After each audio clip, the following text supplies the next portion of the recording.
Welcome to NBA action. Ready for an uplifting experience? Settle down. This is a family show.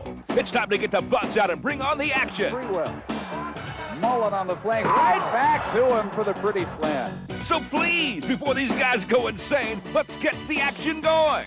What time is it? He'll take off. Chris Karl! He's putting on a show. Go ahead, Chuck. Here's Isaiah. Oh, my goodness, I don't believe it. Barkley is duped. 1 second. Jackson for the game. Yeah! Look what the crazy got that goes. Marks goes baseball. And goal. Hold on to the roof. The second. We begin our action reel with a 3-time defending champion Chicago Bulls, who are making a late-season run for the Central Division title. At the Chicago Stadium, Phil Jackson's team took aim at the Washington Bullets and gunned for their 5th consecutive victory. First, here comes Horace on top. He'll let fly, top of the circle, front of the rim. Scotty with the tip dunk. Great timing and good explosion as Scotty throws it in. Pippen was the dominant force as he was one of 6 Bulls scoring in double figures. Scotty draws him. Curve, baseline jump shot. There it goes. Scotty brings it down the floor. Has to dish it off, and who's there but his buddy Horace. 22 points, 10 assists, 9 rebounds, 5 steals, and a block. Next on the Bulls hit list were the high-spirited Indiana Pacers, who were in a good mood until Mr. Pippen set them down in the final minute. Pip on the wing. Three. Oh, gigantic 3, Pip. Big time. Woo. Scotty with the smile, and the Bulls get the win. I think it was a good game for us. I think we can now go into Milwaukee tomorrow night and get a win. Hopefully, still compete for the Central Division. And the Bucks proved to be no match for the Bulls, as Chicago's newest MVP candidate led a 15-0 run to start the game. Scotty on the cut to the hole. It is Pippen to Myers. The Bulls have won 7 in a row and are now just 1 game behind Atlanta in the Central. So the Bulls head off with their 51st win of the season. They are now 29-8 at home. Over in the West, the Denver Nuggets hold the number 8 spot for the Western Conference playoffs. But lately, they've been feeling the heat from the LA Lakers since Magic Johnson took over as head coach. The Lakers have tightened their race with Denver for the last playoff position. And against Seattle, the Nuggets were ready, stunning the team they'd likely face in the first round of the postseason. Delivers the paint and getting back is Mutombo. Playing without their leading scorer, Mahmoud Abdul-Rauf, and with their head coach Dan Issel ejected in the first quarter, NBA Player of the Week Dikembe Mutombo's 2nd triple-double of the week led the Nuggets to a big victory. Rejected by Mutombo. Kemp and Mutombo one-on-one, and streaking through is Randy. After surprising Seattle, the Nuggets went face-to-face with the LA hopefuls. And with a second-half flurry, Denver put the Lakers' playoff dreams in serious jeopardy. Back to Rodgers, underneath he got a slam, dunk, a monster slam with both hands. We have to respond to the challenge. And tonight we really stepped up, but no, we definitely can't relax. We want to keep playing hard and put a bigger gap between us. Bad loss for Magic and the Lakers. Another team fighting to stay alive in the playoff hunt is the Charlotte Hornets, who simply tore the Indiana Pacers apart. Well, they are just on fire. Derek McKee had it blocked by Morning and picked up by Charlotte again. Here's the lead to David Wingate. Back it comes to Johnson, who scores. We have to go on a remarkable stretch and win a whole lot of ball games, but everything is possible in this league. After dismantling Indiana and closing the gap to 5.5 games between themselves and New Jersey for the final playoff spot, the Hornets next went head-to-head with the Nets. It was no contest. Nice play by Larry Johnson. Little Muggsy. His 7th steal of the night on Billy P. That tells you the night, though. Down 4 on the 24. Morning has to fire it. When that happens, you begin to realize maybe it just ain't your night, folks. Their playoff hopes are still alive. They're 4.5 behind the Nets right now as this season begins to wind down. Charlotte would continue their late-season surge as they squared off against the Sixers in this week's marquee matchup. Hornets coach Alan Bristow was quick to point out that these Sixers had just knocked off the Knicks. while Sixer head coach Fred Carter made it clear that his team was not about to roll over for anyone. And to prove it, Philadelphia jumped out quickly in the first half. Dana Barros nails a three. Weatherspoon leaves it from Perry. Driving, runner, off the rim. Offensive board, Perry, and a jam. Tim Perry driving, baseline, jamming.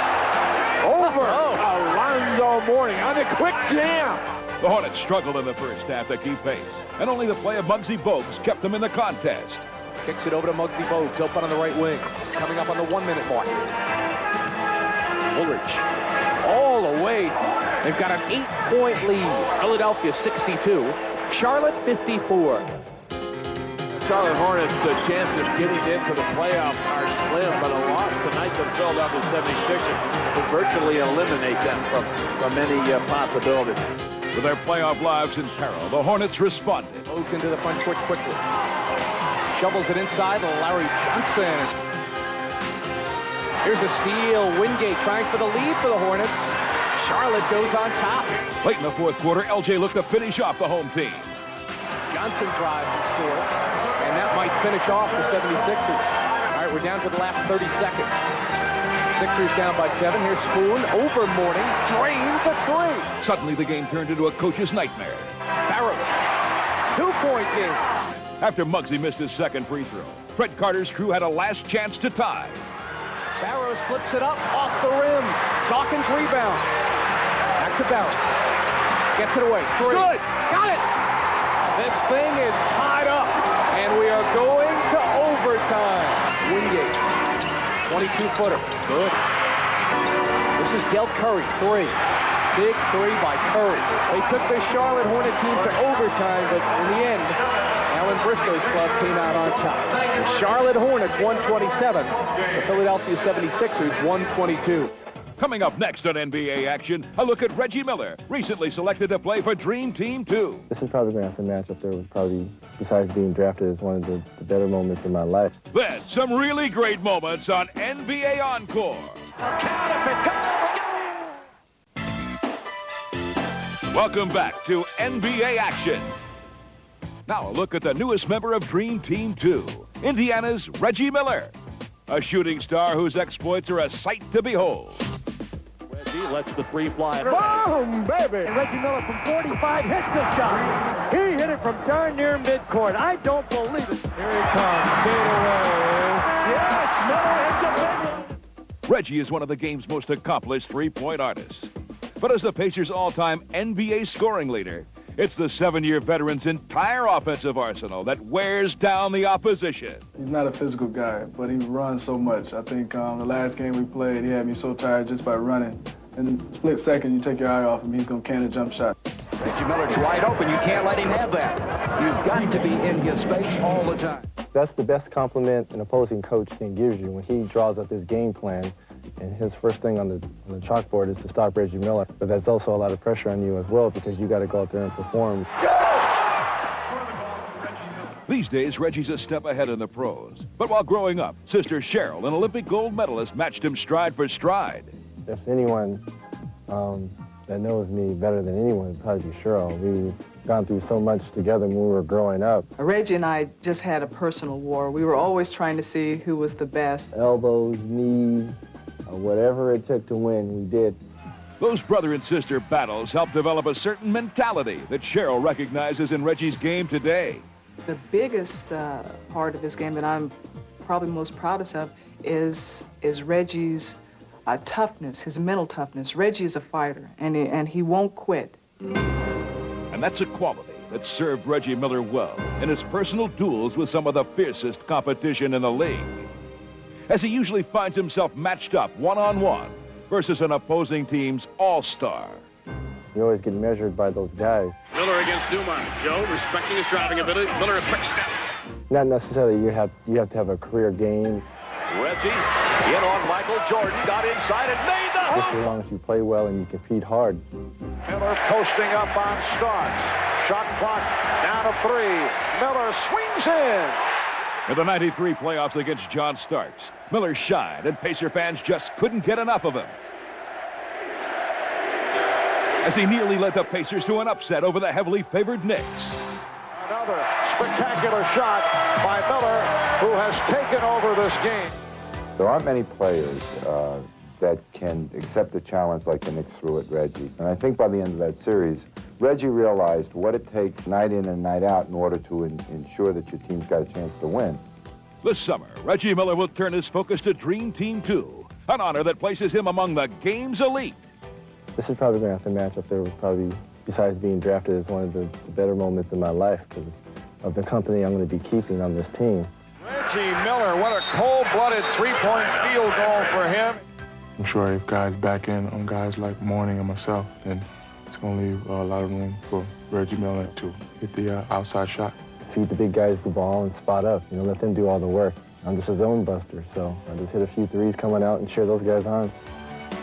There was no hint Miller would slip into a different kind of zone against Charlotte in this week's NBA Stories. It was just the opposite. You know, I wasn't feeling good. We had come off a tough loss against Orlando at home, and we had gotten blown out, and everyone's heads were down and everything. And I come out, my first shot, David Wingate blocks it, and I'm like, man, this is going to be a rough night. And then I missed my next two jumpers, and then after that, I started to get on a roll. Pacers really moving the ball well tonight in transition from defense to offense. Quarter by Reggie. Inside Detlef, double team, goes to Reggie. Lets the three fly. Got it. Inside Reggie. Richardson in real deep trouble. Got it to Reggie. He's got three on the way, and he's got it again. Everything I threw up felt like it could have went. I could have thrown it up behind my back, and it could have went. He just got in the zone, you know, where he just, I just kept running plays for him, and it was real easy. I just say, turn two, you know, fist, whatever, and he'd come off and hit shots. You know, I had 50 with 9 minutes to go, so I'm like, definitely 60. Now, if anything, you know, try to get as close as you can to 60, and my last three-pointer, you know, when I had 57, you know, when I let it go, I thought it was good, but I went in and out. That's the kind of night it went in and out. Reggie Miller's scoring rampage was just one of many tremendous individual performances in Pacers history. For this week's trivia question, can you name the Pacer who previously held the record for scoring the most points in a single NBA game? The answer when we return right here on NBA Action. Welcome back to NBA Action. And now the answer to this week's trivia question. Although George McGinnis holds the Pacers franchise mark for scoring 58 points in an ABA game, Billy Knight held the Pacers' NBA record, having scored 52 points in 1980. Knight retired in 1983 and is currently an assistant coach with the team. While Billy Knight excited crowds in Indiana for 8 seasons, in this week's news, notes, and quotes, another sharpshooter, Dan Marley of the Phoenix Suns, reached a milestone, having stroked the most three-pointers in a season. Out it comes to Marley. This could break the NBA record. It does! A new record, 173. I owe a lot to the teammates and to my coach for letting me shoot that many, but you know I shoot a pretty good percentage, and like I said, it's a big part of our offense. So you know I'm going to shoot a lot of them. Hopefully, shoot a lot of them in the next 9 games and make a lot of them and continue to be successful that way and help our team win games. Also in Phoenix, Walter Davis, who spent 11 years with the Suns, had his jersey retired. And this is the moment for Walter Davis. A lot of the media guys were calling and asking me, "What's your greatest thrill?" You know, from playing here for 11 years.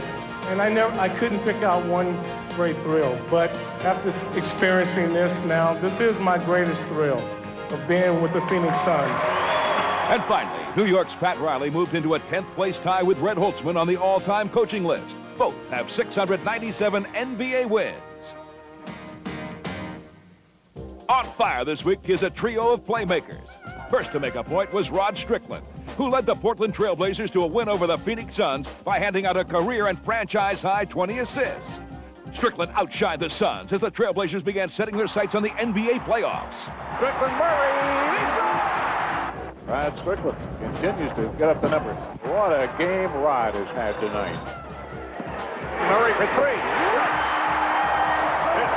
Rod Strickland with the Blazers, all-time assist record. Next up, Kenny Anderson. The New Jersey Nets floor general continued to show why he's widely considered one of the next great NBA point guards. The kid from Queens dished out 17 assists in a big victory over the Boston Celtics. Look at Kenny give the ball up. There are playmakers, and then there are guys like the kid from Queens on the money. And finally, Phoenix Suns point guard Kevin Johnson was the brightest son of all. KJ contributed a career and franchise-high 25 assists as the Suns showed the rest of the league why their NBA championship hopes still shine brightly. Into Sabalas and another assist for Kevin Johnson. Looking for somebody to get it to, and there it is. That's a new career high for Kevin Johnson, 22 assists. And that's 25 assists for Kevin Johnson. It's that NBA encore time again as we get right in your face with a big O showing the Chief no respect. Woolrich. In Robert Parrish's face. Rod faked the jumper and in with the right hand. Trailing by 6. Oh, my! Hunter to Allen Houston. He's fouled by Skiles and a monster dunk. Next up, we find out who's the best on the block. And as usual, the Butler did it. To Wilkins, 5 on the shot clock. Butler on the rejection. Here comes Chapman ahead of the field. Dennis Scott hands off to Penny in the lane. Knocked away by Baker. How about a double dose of rejection by the kid? There's Warren Kidd blocking first Parrish and then Roger. Ooh, this dream's a nightmare. Harry Grant passes in the ball. Oh, come on. Okay, now it's time to go fast breaking as the Bulls' Scottie Pippen takes it coast to coast. Back to Scottie for Sprewell. Mullen on the flank, right back to him for the pretty slam. Okay, folks, how about some vintage Clyde to Glide? And a chance to run. Oh, my goodness. The ball to Glotty. A great pass to Worthy of third. Parrish with the steal from Michael Williams. Robert. Nice move. Finally, we send it home with some authority as Latrell Sprewell finds his good buddy all alone underneath. Backdoor Rory. Watch the plastic man stretch for this one. There's the alley and a slam home. Move it across. Butler slams it through. Line Vaught. Dominique. And finally, Boomer shows us how to really send it home. Just watch out for the rib. Coming up next, Utah's John Stockton and Karl Malone embark on their quest for glory. I think we're both in this to do one thing, and that's win the whole thing. And we'll count down the top 10 plays of the week in our Courtside Countdown. Katie comes in and hits a sweet reverse. Welcome back to NBA action. This week, a look at John Stockton's and Karl Malone's quest for NBA glory. Utah Jazz teammates John Stockton and Karl Malone. Two superstars who almost blend into one. The prototypical point guard and the ideal power forward. They play together as if it were destiny. Stockton to Karl Malone for the graduation mark. But what binds these two teammates together even more than their complementary styles is their unselfish devotion to each other. Great pass. Oh, Karl Malone. Very unselfish. I don't believe in me all the time. I realize it takes a lot of guys to make things possible for Karl Malone, and hopefully I can do the same for them. I'm very pleased with the relationship. We've been able to do some things together within the team that have been good for both of us. Even their honors have been shared. They were named to the Dream Team together and were co-MVPs of the 1993 All-Star Game. But Stockton and Malone have never seemed to mind sharing the spotlight. Personal recognition, to me, it can be a big distraction. If you're out there playing for that, that'd be a tremendous distraction. That's why what a lot of people always ask me, Cigar, you know, wouldn't you like to have your own identity in Utah and all that kind of stuff? To me, it don't really matter, you know. I think we're both in this to do one thing, and that's win the whole thing. But that's one reward their teamwork has not yet delivered. Although the Utah Jazz are perennial contenders, they've had a history of playoff disappointment. A sundown night here in Salt Lake City. I know it's quite dark in here for the Utah Jazz fans because their season is history. I think every time you lose in the playoffs, it's more of a disappointment than, say, losing in the regular season, because you realize this is an opportunity lost. It's an opportunity lost. It's very final.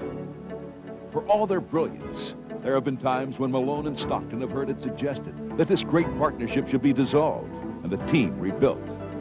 What would happen if we were separate, I don't know. I really don't want to know. I like things the way they are. And if they've chosen their personal loyalty over being traded to a potentially stronger team, Even that has not been too great a sacrifice. I'm not going to go into management and say, why don't you trade me this last year so I can get the hopes of getting a title? I want to get it here. And if I don't, I tell you what, if I don't get an NBA title with the Jazz, I don't want one. And now, as the playoffs approach, the newly strengthened Jazz appear poised to make one of their best runs ever at that championship. You play this long and this hard for so long at the time that it would just be the crown for everything. It would just be the frosting on the cake, all the cliches you can think of. It'd be tremendous. But whatever happens, one thing's for sure. John Stockton and Karl Malone will face it together. You know, we're sort of Siamese twins, so to speak. And I always picture this right here.